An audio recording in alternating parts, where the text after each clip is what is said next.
Good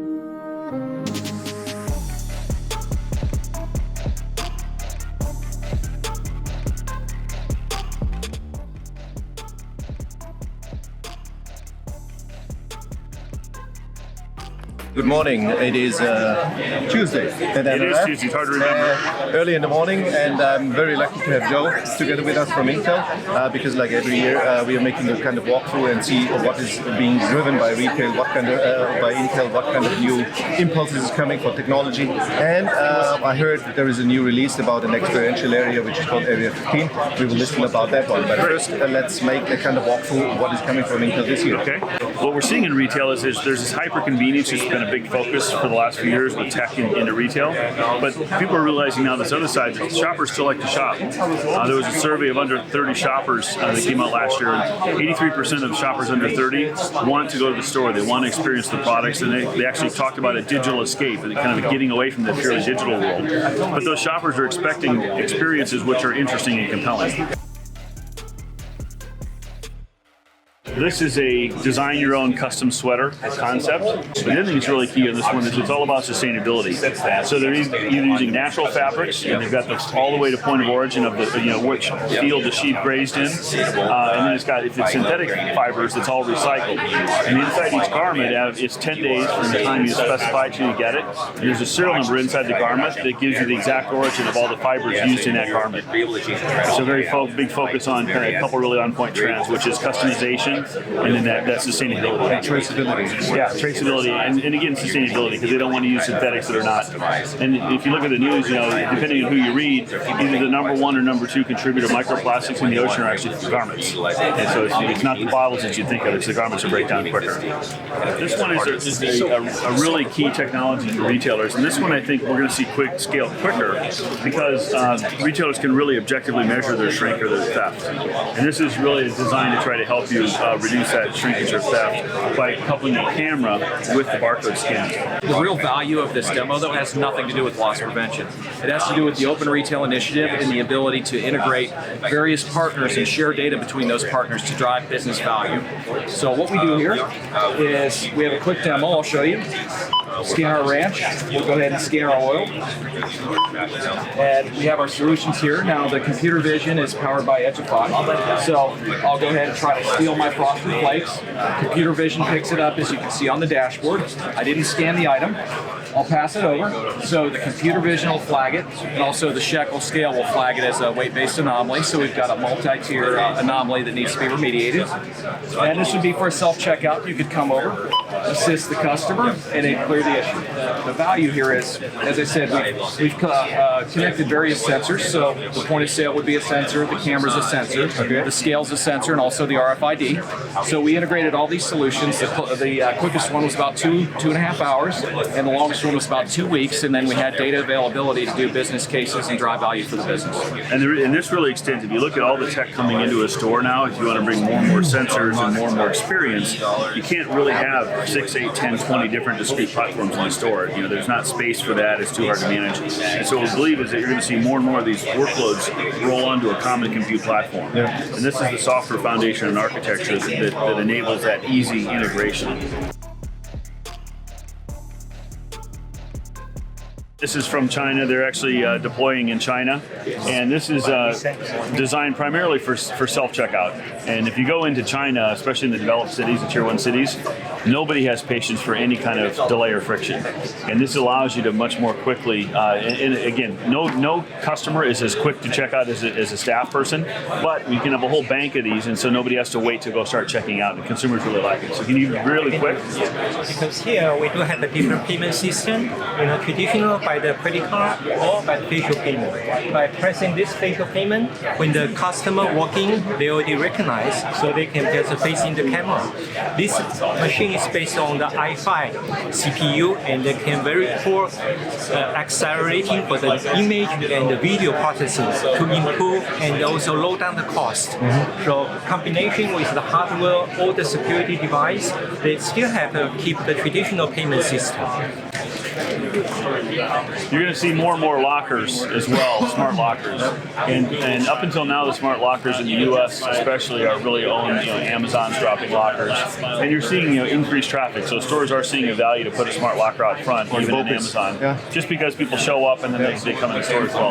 Well, this model is a bit different. So instead of leasing or letting Amazon put lockers or whoever put lockers on your premise, this would be lockers that would be owned by the store, and then they lease out space. And there's some examples they're showing here are internet-only brands that want to use locker for delivery, and so it's a new revenue opportunity for the store. So not only did they get increased traffic, but now they're also getting the chance to monetize the value of that space. The use case that this is Dollar Shave Club. They don't have brick and mortar, so they haven't done this yet, but they're in the process of implementing this with Open Delivery API, which will essentially give them when the next screen will pop up an online checkout. When they go to checkout, they'll see an option to deliver to locker. When the carrier shows up, he'll place the locker in. I'll show you that right now, and then the customer gets a notification, and then he can pick it up when it's convenient for him. So I'm the carrier now, and I have a package. So when I check out, it's going to reserve a certain locker. I don't know which one that is. So when the carrier scans the package, it'll automatically pop that locker that's been reserved. Probably enable application. So as soon as the carrier shuts the door, I'm at work or I'm at school, and I get my notification that the package arrived, and I also get an email with the code. 20 seconds ago, I had a package delivered, so now I have my barcode and my scan and my numerical digit. Then I simply come, scan, it's that easy. There is an issue, believe it or not, in delivery people putting packages in the wrong lockers. And so this ensures that the package you scan is directly linked to that locker that he's going to get, so you don't end up with the missed deliveries. So this next one is intended to simplify shipping packages for consumers, and then there's also a use case for the back office of the store as they want to ship from the store. The idea is to shorten queue times by allowing customers to come in and mail their own parcels.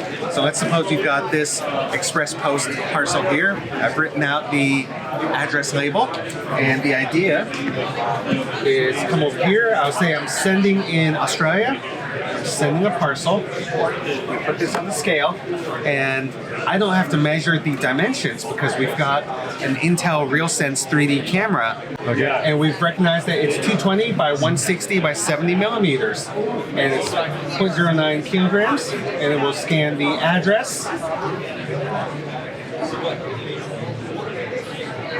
And thanks to an Intel Movidius AI accelerator and the Intel OpenVINO AI framework, it's done the handwriting recognition locally on the address label. And I hit proceed. I'm going to skip this step of flipping the parcel. Parcel scan is complete. It's going out express mail next day. If I want to add insurance, I'll add to basket, sign, I can pay for it. You print your label. And there's your postage, off you go. Now there can also be a mode like the same kind of technology for ship from store, and so now the orders would queue up. You put the package on, it prints the label, stick it on. Put the package on, prints the label, stick it on. So if you see this delivery from store to reduce ship times and manage inventory better, this would be a great back office solution also. And if you go into Asia, all the convenience stores, they have a shipping option. And today, when you go in the convenience store, they're very, very busy in Asia, and they get long queues. Well, now this can become a self-service because today you give the package to the clerk weighs it, the clerk measures it, the clerk knows it's only clean, and then the queue is just building. And everyone knows it because and then nobody's happy because the person in front is shipping, right? They're kind of angry. So this kind of can pull that workload off and make it self-service. Okay. How is the acceptance in postal services outside of Australia, or because they have the shops are getting smaller, but the amount of parcels getting bigger and the queues are getting longer, So they should be say, okay. Well, your first scaling is in Australia, but the intent and belief is that this is a great global solution. We've all seen phone charging stations. The realization that they have is that this is a great solution in the back office as well, because the staff are not supposed to carry their personal phone. This is a way to secure the phone, make it a charging station concept, so it's more valuable to the staff than just keeping it locked up in a locker. And then it's also secure. They use facial recognition to lock and unlock it, and it can also be linked into the time clock system. So if you do want to go grab your phone to get on social media, it's going to clock you out while you use your phone, and then we put it back and clocks you back in. So you want to give a quick explanation of the business model? Absolutely. So Doug Baldassare, CEO and founder of Charge and Spot, started the business 8 years ago, initially as a consumer-facing business. The idea being that as consumers, we are desperately addicted to our phones, and when our phone batteries run low, we're anxious and we're stressed. Wanted to think, can we solve this consumer problem in a retail setting? So we place these into retail stores. Consumers can charge up for free. They end up spending double the time shopping because they have to wait for their phone to charge. They end up spending 47% more dollars at checkout because they're spending more time in store. So retailers initially brought this in because they wanted to delight the guests, solve a problem they have, also drive them to spend more time and money in store, and then use the interaction on screen to capture key data points like mobile number, email address, and instant feedback on the shopping experience. Joe pointed out as well that what retailers have been asking for more and more is, can we provide this as a back-of-house solution to enable employee-owned and company-owned devices to be stored and charged both during the day and overnight. With company-owned devices, there's a major issue with shrinkage. People misplacing them, they're not fully charged, they're losing productivity. But if we can have a check-in, check-out system with facial recognition, secure lockers and charging, we can sort of make the most of company-owned digital assets. So this next one is kind of a sexy display, but the company technology is the ability to break an image or video or advertising into multiple screens and formats. And every individual screen here that's being shown on the wall is also touch-enabled to that single set of content. And the manager can very quickly look at a display, and it could be all horizontal, but are all the devices where they need to be in charging? There's a magnetic coupled charging, magnetic coupler wall mount, so it's very easy for to pull a device off, use it, and at the end of the day, make sure that all back where they should be charged. Okay. Then you can also put other use cases on here. So in the back room where it's doing this, it could be showing key sales stats or kind of the key metrics you want the staff to see. The use case here is we're making something that's very attractive that people see and they're drawn to it by using displays, by using tablets, by using cell phones, something very unique. It's one piece of video across the entire canvas here. So you notice how it's managing all the synchronization, and we can do really cool things like these big gaps of space and still manage the video across. So the tablets and the phones themselves can just be repurposed assets. They're not newer ones because they're just simple Android tablets. We're streaming to them and coordinating. But the really cool part is that we can then take the tablet and turn it into a sales tool. We disconnect it from the wall. It turns it into starts a kind of a remote Windows session, and I can do something like, well, maybe I want to show you a video on a product, for instance. So just imagine automotive retail. You have cars. That's one of our best examples. We do some there where it's like we want to see a model of a car. Yep. You want to see this model? Okay, we can watch the video instead of looking at my little tablet. Watch it on the video. Yep. We can do the next one. Oh, let's see, a different video here, something like that. And then when we're done, I put it back onto the wall, reconnect the power, that's the trigger to make it reconnect to the wall. And now the display. So the really great thing, I can use any type of a tablet or a cell phone or whatever it needs to, but there's no actual data other than this video on here. So if this tablet is broken or it walks out the door accidentally, I don't lose anything. There's no data on here that I'm going to lose. So Lumo Play is the world's largest app market for interactive experiences. We have 20,000 installations in 100 countries, 200 apps in the App Store. And behind this, and this is one of those applications, is a whole platform for creating content, deploying it, pushing it out to hundreds of store locations, and then collecting analytics, which is usually what people forget when they're doing experiential. They do one experiential thing in a flagship store, and then the rest of the stores, they can't roll it out. And that thing usually costs hundreds of thousands of dollars. Lumo is $100 per installation per month. So it's the first time you can really try before you buy with interactive. What we're doing here is something in conjunction with a TV show called PJ Masks, very popular show, and Procter & Gamble. So if you'll just stand back here next to Joe. Ready? There's expressions.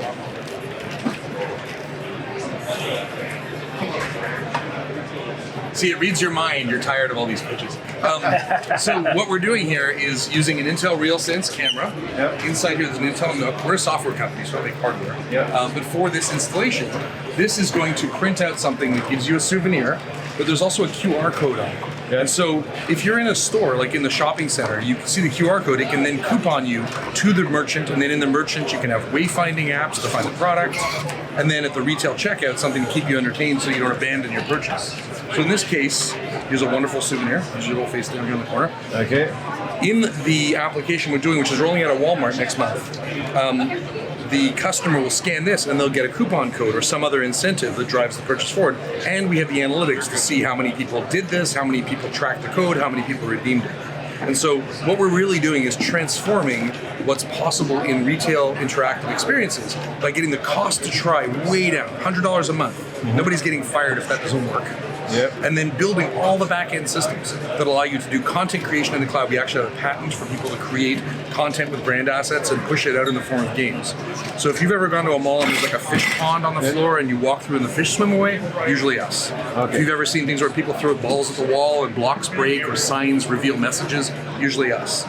So you have a full app store, but also the tools to run that stuff behind it. Anytime you're using a sensor like this, like in this case, those pictures of you, they've been deleted. We took a photo, it's printed, and it's gone. And so this stuff is COPA compliant with in a lot of ways that traditional retail analytics are not, because we came from education. Very important in Europe, obviously.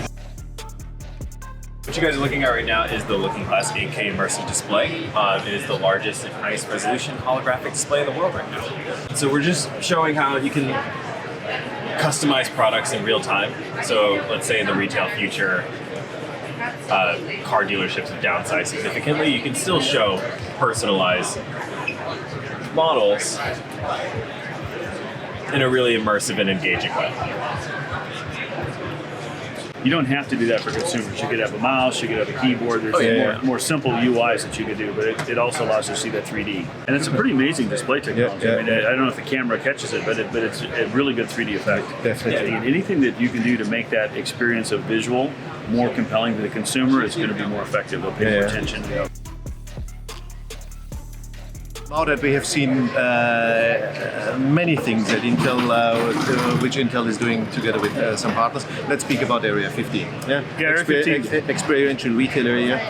What's the story behind it? Why did you do it? Area 15 is really exciting. And so if you're not looking at the cutting edge of retail, you've probably read about or seen Meow Wolf in Albuquerque. And so Area 15 has taken that Meow Wolf concept and turning it into kind of the mall of the future, the next generation mall. They don't really like to call it a mall, but the concept really is there's a spine, which is a bunch of different experiences, really fantastic bar experience with top-notch talent behind the bar, amazing food experience with top names and experiential food. Other experiences, there's a powered zip line around the space. They have moving art exhibits that are things, almost think of this as like Burning Man as a retail experience. And so they have a bunch of the key artists that do that kind of work. And what the frustration with those artists has been, they do that work for an event, and then the work nobody else sees it. And the concept in Area 51 is they bring in all of this really cutting edge art, sound, music to make the space interesting and engaging. It's always evolving, so the art is moving in and out, the experiences are changing. And then their plan is to have 50 of these around the world. So they've already got multiple locations acquired outside of Las Vegas. Area 15 is just off the strip in Vegas. They've got 3D mapped all four walls, private event space, and so you can dynamically change the space. Concert space, there's an 8,000 square foot outdoor event space that can be configured and changed and reconfigured all the time. And the whole idea is people, if they're going to go out and go to the mall and go shopping, they want something that's interesting and engaging. If it's just going to pick a product up, they might as well just do it over the phone or over their mobile. So this is really about how do you go tap in, and if you go see see it if you go look at some of the artwork. There's stuff on the web now that has been announced.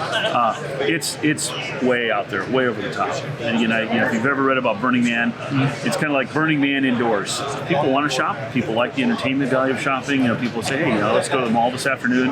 They're going out to see and experience things, and they're just raising the bar. People are raising the bar on what that expectation is. So the cutting edge of that, we think, is Area 15. Now, what's Intel doing there?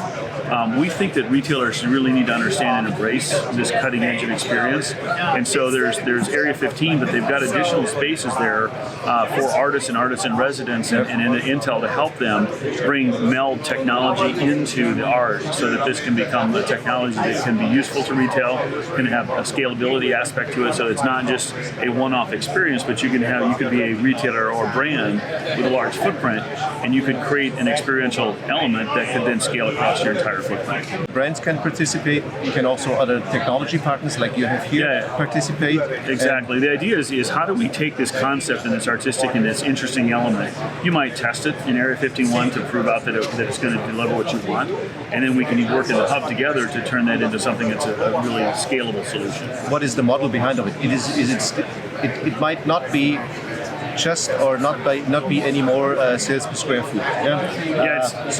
Is it also connecting to that kind of new metrics? Well, I think from the experience we're seeing with retailers, that when they have these really hyper experiential offerings, their sales per square foot actually go way up.